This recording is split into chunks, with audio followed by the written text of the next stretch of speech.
Okay.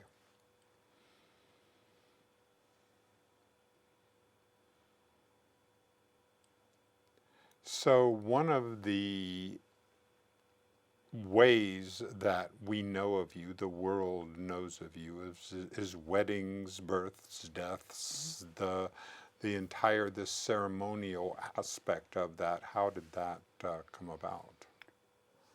Two ways. The way the weddings came about, I was visiting my family of origin. I don't go very often up Yeah, there, but I remember it to was New Jersey. July 2004, and they were all kind of sitting around, and I wanted to kind of be in the room physically, but I Hmm. need to shield myself. Sure. It's very triggering for me. And so I'm reading the New York Times. I'm physically in the room, but I'm elsewhere. And I read Yes. this article about this growing need for wedding officiants. And I thought, because people are, non-religious, they Sure. have mixed cultures for all kinds of reasons. And I thought, well, I'm a public speaker and a writer. I can do this. And I kind of backburnered that for a couple of years.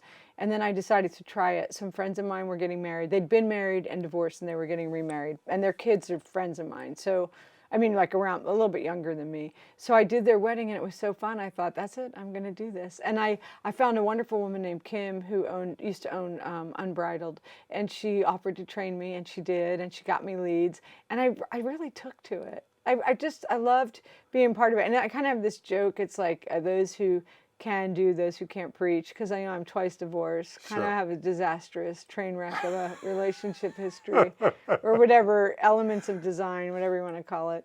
And I loved it. And then I decided at some point I would start doing memorial services. I'm trying to think. I'm not sure if the first memorial service was my friend Boots, whose service was at the Museum of Modern Art in Fort Worth. She had been a docent there. She's a Yeah. great friend of mine, mother of a great friend of mine, a knitting friend of mine. But I like that too. It's a different set of energy, but it's transitions. And to back up a little bit, in 2005, I taught at a private high school, Griffin School. I wasn't a full-time teacher there, but I was a literature teacher. Sure. And one of the students, Austin, he wasn't my student, but it's a very, very small student body, and he died. He was hit by a truck and died. And his memorial service is one of the first I went to. I'd been to like a grandmother funeral or whatever, but where I just I wept and wept, and I understood finally that the importance of this ritual that I didn't understand before, like how they say, funerals are for the living, or Hmm. humans need ritual. And being a non-theistic person, religious people don't get to corner the market on the fact that we need ritual to No. commemorate births and deaths and everything in between. And so I don't want to sound overly earnest, but I take my job pretty seriously, and I like to really work with people to do super customized services. And to give the best example I can give you is, not always, but almost always, with permission of the family, I will conclude memorial services with a standing ovation for the deceased. And it serves two purposes. Primarily, it honors the life of the person. And really, there's a secondary pragmatic function, which is it's a psychological shift. It's like we're going to move now from this state over to the reception. It's kind of an in-between step. So that's just one example. It's a wonderful healing opportunity to be able to. I love the ritualized part of it, because there's something in us that's very story oriented and Yes. very, very part of this. This isn't something that we just invented in the last 10,000 years. And I think all kinds of animals have rituals, right? I Yeah, think of the elephants, sure. right? And so I'm so fortunate that I get to do what I get to do. It's an amazing way to interact with people. It's an amazing way to be intimately part of someone's life, but short term, so that the introvert, can run away back to my bedroom. Exactly. But I forge friendships often. So, for example, I will sometimes have families. I've had this happen more than once, where a couple who asked me to marry them years later will ask me to do a baby blessing, or Hmm. to do the funeral of a parent or a grandparent. So that's also another human ritual, I think, to have. It's not like I'm their spiritual counselor. It's not like they come to my tiny chapel every week and I give them my thoughts. But still, there's some continuity to inviting the same person to do the wedding of this sibling and that sibling and the funeral of this parent or grandparent. It's for someone who came from a family of origin that was tough. It's healing. The services are not about me. They're about the people that we're honoring. But I get this added bonus of doing some healing myself. That's when I know in the work that I do, in the communication coaching and in the directing or whatever I do, is that if I'm getting I get as much out of the relationship or the experience as any of my client does. That's when I know that it's working, because I'm learning and gaining as much as they are. That's when I know that I'm doing my best. It's the connection, it always boils down to the connection, and I get to feel the connection all the time. It's like the law of conservation is that there is no such thing as a one-way blessing. Yes, there's a word that I wish I could remember the name of the word. It's a variation on mitzvah, which is a Hebrew word for like a good deed. Yeah. And so yesterday, I just finished round 4 of revisions on a novel that I co-wrote earlier this year, and I don't want to give away too much, but hilariously enough, and the book's not a comedy, but I say it's hilarious being non-theistic, our main character is God, is our protagonist. And one of the characters that he meets, Miriam, she belongs to a temple in Colorado, and she talks about a specific kind of mitzvah, which is, the visual I'm getting in my head right now is like it. Oh, you know what she says? It involves hand and heart, or I think of it like a handshake. It's like, givers need receivers. Yes. It has to go both ways, and it took me a long, long, long time in my life to understand the importance of receiving. Yep. Yeah. And when you accept praise, the whole part, have you had a hard time accepting, because you're getting more and more people, because many, many times we've had difficulties with that. Can you talk about that? Oh yeah, it's hard it's a very weird conflict, right? Because one of these terms that I learned in recovery is people pleasing, and a lot of terms I learned in recovery, I'm like, well, of course I'm a people pleaser. We want to please people, like, until we sort of learn to unpack that, and that it's like about trying to earn your place in the world or whatever, or trying to avoid being abused, or all the things that it's about, right? So what I've already forgot. Give me the question. Feed me the question again. We were talking about receiving praise. So it's this thing that I've sought forever. I think part of the reason I did so well academically, I mean, I had the capacity for it, but I also was thriving on all this positive feedback from my teachers, stuff that I wasn't getting at home. So it was a reward system, right? Of course. And so now, I'm the age that I am, and do I love praise? Yes. And do I wince in the face of it? Absolutely. And I guess maybe I hadn't thought about this before. Maybe I have. That it's kind of part of my recovery work, is that I want to hear, I want positive stuff, but I also want to not rely on reassurance and external validation. So it's kind of tricky. We all need connection. I think we all need some praise. I have this thing going on right now where it's been really fun this summer. To back up to 2 summers ago, I had just gotten out of or been discarded from a really toxic relationship, and I quite literally could not. On the road where you see this fight. It was horrifying, and I couldn't even look in the mirror. Like not that I spent a lot of time in front of the mirror, but I will catch a glimpse of myself, like brushing my teeth, and I would literally step away from the mirror. It was too painful. I understand. And I couldn't eat. I was in very bad shape. Now this summer, a couple years have passed. I got into recovery work, and I it's hilarious. It just happened the other night. I was at a gas station on South Congress, and this young man, young, like 20, early 20s, he's like, man, I want to look just like you, or want to be just like you when I'm an old man. Or it didn't hurt my feelings. I have a lot of white hair, these, Yep. whatever. But the point I'm slowly getting at here is that people have come up to me a lot this summer to praise my appearance, which is funny to me because Isn't it?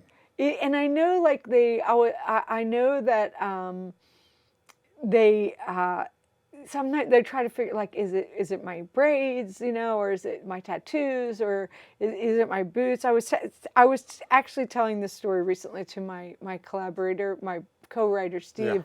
Yeah. And I say what they're really seeing is what we call our inner bling. Is that I'm the more healing work I do, the more I don't even love the word happy, because happy can be the top of the roller coaster, but the more secure and Thank you. safe I feel, the more free I feel in my creative process, the more I stop getting into toxic situations. That's what people are seeing in me. Exactly. Yeah, that's what they're seeing. And I feel that we have moved up, that we have a higher emotional intelligence as a species, so we're resonating with that more than we did years ago. And the sensitivity that we're all feeling, and that the people are resonating with that. I love resonance. Yeah. Yeah, and we're seeing it happen. Let's talk a little bit, because I want to know a little bit about this, about Bob.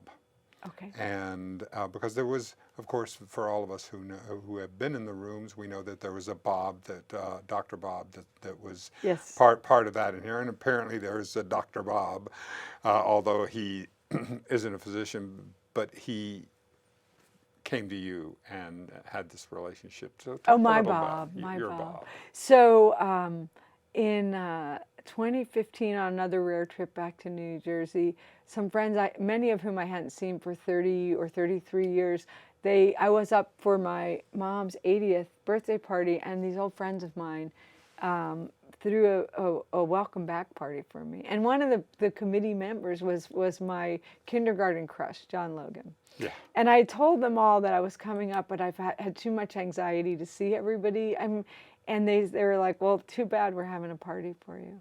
And one of the guys who came to the party, who drove down from North Jersey, my old friend Sean, we'd been on student council together, he knew that I was doing this officiant work. And like one thing led to another. You can read the book for the longer version.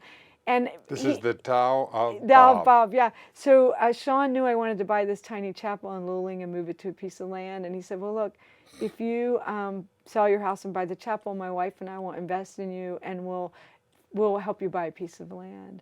And so I found this ranch out in Garfield, just 20 minutes outside of Austin, and it was an abandoned meth lab and junkyard. It was a mess. And I told Sean, oh my gosh, it's a turnkey. Come take a look at it. He's like, it's a teardown. But he and Jen said, we believe in you, and we trust you. So here's our investment. And I busted butt. And anyway, along the way, my friend Ellen, her mom died in July of 2017, whatever year it was, 2016. And her dad, Bob, was this farmer in Indiana. He wanted to come to live near Ellen and really get to know her. Ellen had left when she was young, and Bob was a farmer, so he worked all these long hours. He didn't want to live in the city. And Ellen said, does anyone know a place he can live? I said, I live in a 3,200 square foot house by myself. Bring him, like, whatever, bring him out. Bring him out I think she wanted to bring him out for the winter. And here comes this guy. Like, so we cleared out the like meth lab junkyard stuff, redid the house, and Bob moves in. And at first I'm thinking, well, how nice of me to do this man a favor. And in the midst of this, I'm in this horrible toxic relationship with a really abusive person who's abusing me, like spiritually, emotionally, physically, psychologically, like a mess. And Bob's watching this, and he's not rooting for this relationship, but he's keeping it. He's pouring love into me. Yeah. So fast forward, the relationship ends, much to Bob's joy, though he kept a lid on that too. and Bob and I just got closer and closer and closer, and the love that he poured into me was so unconditional, and he so reparented me, and he's so I got it. He worked with me every day to let me know that I was loved and that I deserved the space that I took up and that I was good. And it was hard to take this praise. It was hard to feel it. I remember the day of the final breakup, because this was a tumultuous relationship. And I went into Bob's room and I said, well, that's it. He broke up with me. And I remember, this is very emotional for me. I was dressed, I had to go perform a wedding, and then my head was a mess. And he said, honey, you look so beautiful right now. And he said, I'm really glad you're not drinking. And it was, I'll never forget it. You know, he was like I say, the most special, my son, you know, but Bob, and then I only had him for 14 months and then he died. But I got to be with him through the dying experience too. I got to be with him through 3 heart attacks. I got to sit with him for hours and hours in the hospital. It was scary and sad and horrible and beautiful. It was like, it was everything. And then he went away, but he didn't go away. He comes back all the time as a mockingbird. Yes. Yeah. And that's where I think of this. My mother died, and I called a dear friend of hers, the first person I called, and told her, and she said, you know, death is only a horizon, and our horizon is the limit of our sight. That's so beautiful. That was her first reaction. That was the statement, and so here he returns, and I don't know that there is any place to go. I like the Irish Dement line. I prefer to let the mystery be. You know, Yeah. I don't want to be debate No. about it. And I don't think that there is any. And one of the neat things is that it appears to me that life is custom designed, so that each one of us can have exactly that perfect experience, and choose metaphor, mockingbird, fine. That the universe has only one answer to every question, and that's yes. I love that. Life is hard, and everybody's against me. Yes. Life is a wonderful adventure with ups and downs and challenges, and I'm going to get the most out of it and have a wonderful time. Yes. And not everybody figures that out. And I don't say that in a pompous, holier than thou way. What I'm saying is I took the hard way a lot. I didn't really know that there were other ways. No. And now I found, well, something I do in another recovery group I'm in is that we learn you don't have to struggle. No, I mean, there's going to be exceptions. We're going to have people, of course there are going to be exceptions, but in the big picture, I don't need to struggle every day. But I was raised in a way to believe like every day is a struggle. And I was raised in a blue collar situation where, like, my business partner said to me, he watched me grow up, and he knows me very well, and he said there's this mentality, this blue collar mentality that is in my blood of like, if you aren't working too many hours a day and feeling really miserable doing it, then something's wrong. And he's really worked to coach me to understand there's a different way, and he's making a lot of headway. I have a number of people in my life who are shining the light down the path for me, and it feels really great. Yeah. How different would this conversation have been 2 years ago? We probably wouldn't have it because I was hiding in my house wanting I didn't actively want to kill myself. This was part of it too. It was like I'd know that voice was I know the voice kill yourself was false, but it was exhausting. I'm fighting it.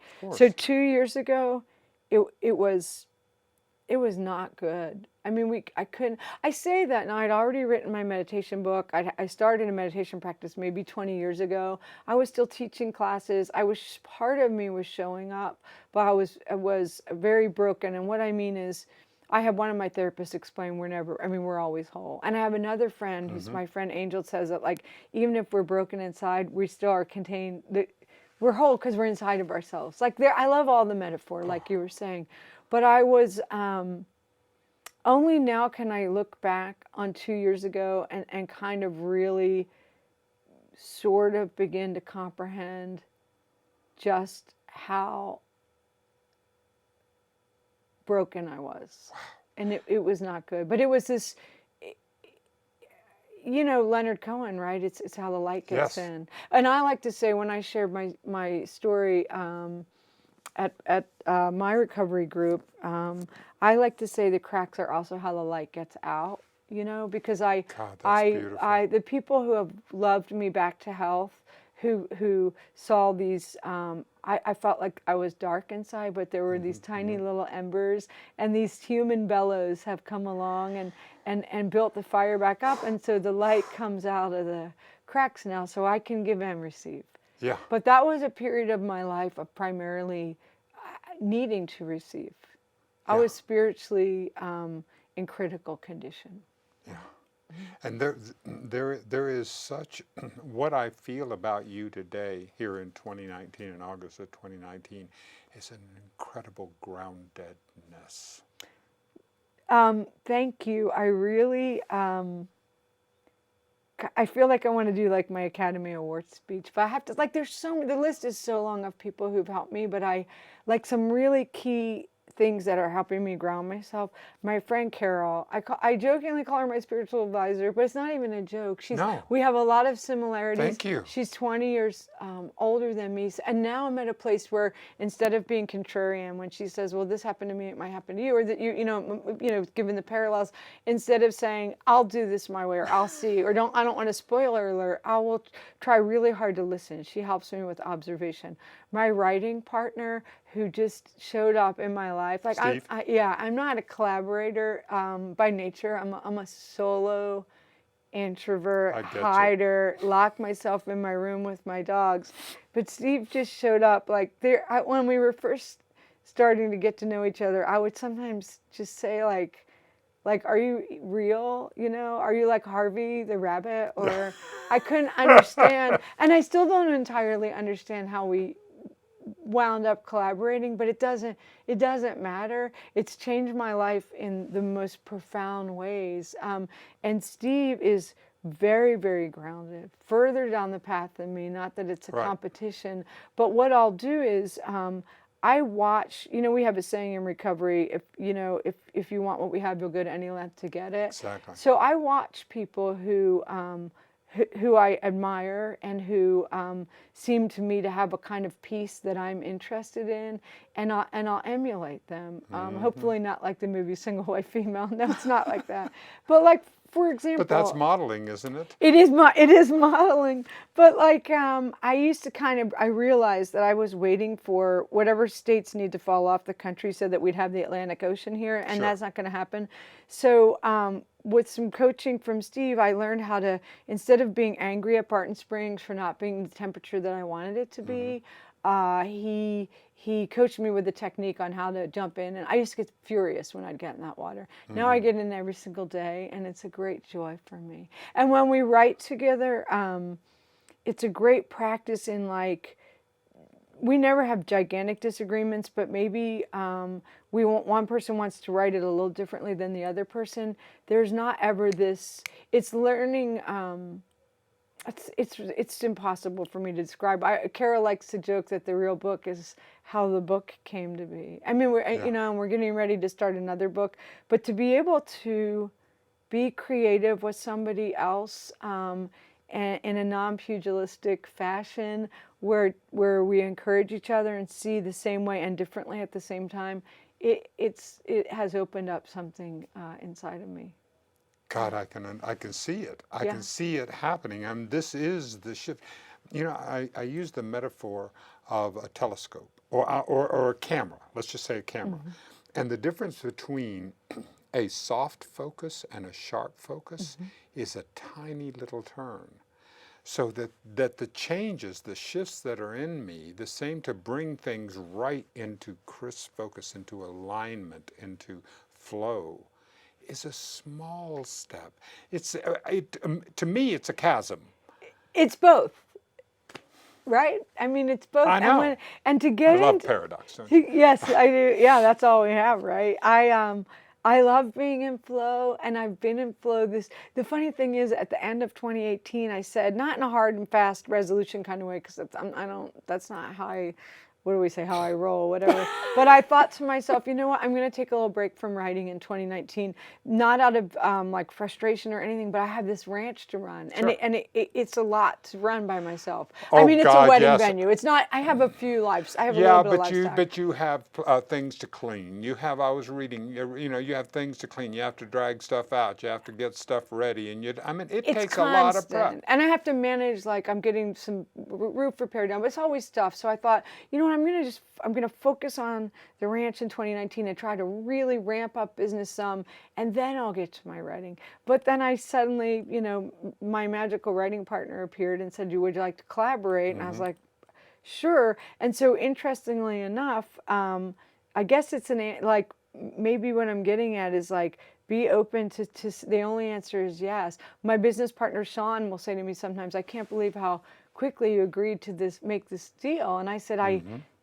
it just seemed like the right answer. And the right answer to 2019 seemed to be like, yes, I'm going to do these writing projects. And so I I'm in flow a lot. And I still have like all humans who have I have mental health stuff come up. Like I had a little depression recently. Yep. It's not like I'm in flow every minute, every second of every day, but being in flow, so if I'm in a depression during a flow period, it's way easier to comprehend that it's going to pass. Because it never feels like it's going to pass, no matter how much experience I have. No, but just knowing that it is going to pass was the big healing point for me. It's a big, big, big deal, you know? To be in the middle of it, because it's just as dark and it's deep, and sometimes it's the hard, but the only thing is there's that little voice that lets me know this is going to pass, and that's the difference. That's one of the biggest things. I've learned so much in recovery, but I remember hearing a friend of mine say that how he knows that no matter how unokay he's feeling on any given day, that the foundation is I'm okay. And that's something I Wow. remember and carry with me all the time. I have plenty of moments of fretting and obsessive thinking and all the rest of it. I'm certainly not like some enlightened being. I get But angry way less. maybe not. Maybe the enlightened beings weren't like that either. Maybe it's the story is different than what we would think of just from the outside, from the exterior. Yeah. Yeah. You know, I mean, I really like to think of, you know, like for example, because I come from a Christian Science and I went even farther left into the metaphysical world. You know, Emma Curtis Hopkins and Ernest Holmes and all those people. I don't know those people, but I'll be looking them up. These are the you know these are the people that Mary Baker Eddy taught, Emma Curtis Hopkins taught Ernest Holmes Science of Mind, stuff like that. Anyway, it's just basic metaphysics, basic the same thing that Buddha or whomever talk. Do you ever love that you're in the middle of a conversation, that you're hearing yourself say words and you have no idea why you were saying this? That you have no idea why you were talking, which is what I was doing. I know I was going somewhere, but I'm laughing at myself. There's a part inside my head going, you have completely forgotten the point of why you started off this conversation. That's the I have flow. no idea. I have nothing. I have nothing. I know I was going somewhere. It was fun, but yeah, that's the flow of it. And that's what I love about writing too, is like you can start out with a seed, you know, you can have your characters on the street corner over here, and then before you know it, they're like, I like to just see where that things is the go. creative. That's the wonderful part of the creative process. So what projects are on your agenda? What are the things you need to tell us about? Well, I can't. I'm being kind of secretive. I mean, I'll give you some hints, right? So some hints. Lay little breadcrumbs. Little breadcrumbs. Steve and I've got a TV show pitch, a documentary TV show pitch out in LA with his agent, and then the novel. I don't even want to tell you the title, but that's being That's with several agents in New York right now who Sure. are reading it, and then and hopefully it'll be a series of novels. We already know the second one in the series, make it a Sure. TV show, like all of it. And then tomorrow we've already started the outline for this, but we're starting a nonfiction book tomorrow. I can't tell you what that's about either, but Good. it does connect with being in the flow. I will say this. I will say the life of Spike Gillespie. I will put a line on it. Stay tuned. That's how I feel every morning when I wake up and every night when I go to bed. You never know. I'll tell you this one super quick Bob anecdote. He was, during one of his periods when he was sick, I would sleep on a pallet on the floor in his bedroom because I didn't want to, he had vertigo and I didn't want him to fall, and I wanted to be there for him. And one night I was laying down on the pallet with my eyes closed, and he came out of the loo, and he climbed in bed, and from the floor I called up. I said, "Good night, Pop." And he said, "Good night." And I said, "I'll see you in the morning." And he said, "Yay!" Because he understood that he understood there was going to be an end point to his current existence. You Yeah. know? And it helped me try to more appreciate that we have it's a short ride. Yeah. It's a terribly brief ride. I think about that about, let's say that the universe is like 14 billion years old, and I'm 71. So it didn't appear that I was bored for 14 billion years until suddenly it didn't appear that that was the deal. But whatever it is, I've gotten this little wink of light, and during this time I get to spend some time with Spike Gillespie. A wink of light. That's all it is. Although Yeah. some days feel like interminable. Don't they? I mean, it's crazy, right? It is. It Time is. is really. That's going to be something that gets addressed in this new book we're working on. Is like, I don't even. I want to say the malleability of time, but maybe it's not even that, because it's beyond our. It has to be. We don't have a. I can't make it longer or shorter, but some days are a lot longer than others. Yeah, and it has, and I know that as I sit, my appreciation of time, or my appreciation of the moment, if I can sit in that moment without holding on to it and just allow it to be, it's extraordinary. It's the ultimate, like Rubik's Cube of emotional, or it is. It's so interesting. Everybody talks about like get in the moment, and it's. I'm still working on it, And I'll say this about time, like our conversation. I feel like we started it negative 5 minutes ago. That was super crazy fast. God, this is fun. Yeah. Thank you. Thank I you really, for the you have such time. a great handshake. I want to have another handshake with you. You may. You have great energy. Thank you so much. And please, what we're going to do is that we're going to go ahead and free you to to say goodbye to each one and run out the door, and we'll take care of the things from here.